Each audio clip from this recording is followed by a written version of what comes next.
Salute to the squad and the family, man. I hope you guys had a wonderful long weekend, first and foremost. For a lot of us, reality comes back today. For most of us, it just never stops, bro. The grind never stops.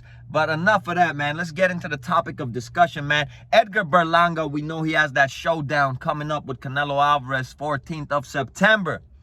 Had an interview with Barstool Sports, Michael McCarthy. Shout out to them, bro. And Edgar Berlanga went on to say that he does not know how long he will stay at 168 pounds. After this lottery ticket, after this jackpot he is about to receive September the 14th, stepping into that square circle with Canelo Alvarez. In all honesty, I don't see Edgar Berlanga, myself, staying long, too long at 168. Hell, he might even move up to 175 after the Canelo Alvarez fight, in all honesty. And this is to all those haters, bro. I want to make this video. I'm not going to take my foot off the gas as usual for them saying Canelo Alvarez cherry picks and Canelo Alvarez fights small fighters, and they love to bring up the Amir Khan example, and they love to bring up, in recent history, the Charlo example.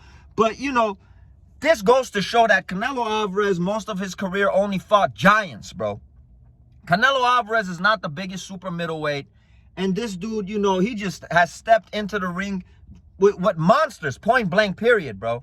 I mean, for all of you haters that love to say Canelo Alvarez fights smaller dudes, Edgar Berlanga is a giant of a man next to Canelo Alvarez. Liam Smith was a giant of a man. Triple G was a giant of a man.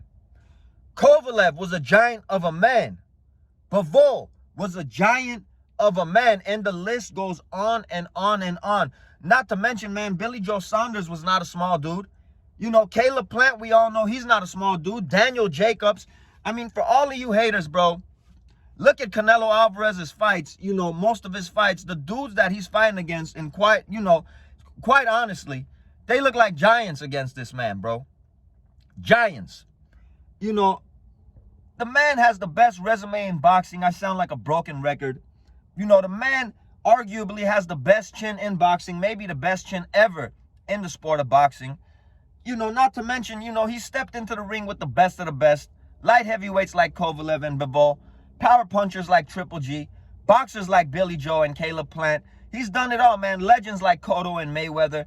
I mean, you got to start putting some respect on this man's name. And for all of you that say, he only fights smaller fighters, haters are always going to hate, and you guys are always going to find some kind of reason and some kind of excuse for everything that this man does.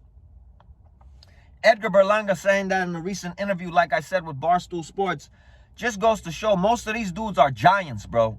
Giants that this man is stepping into the ring with. And I just want to go ahead and say, start putting some respect on this man's name, bro.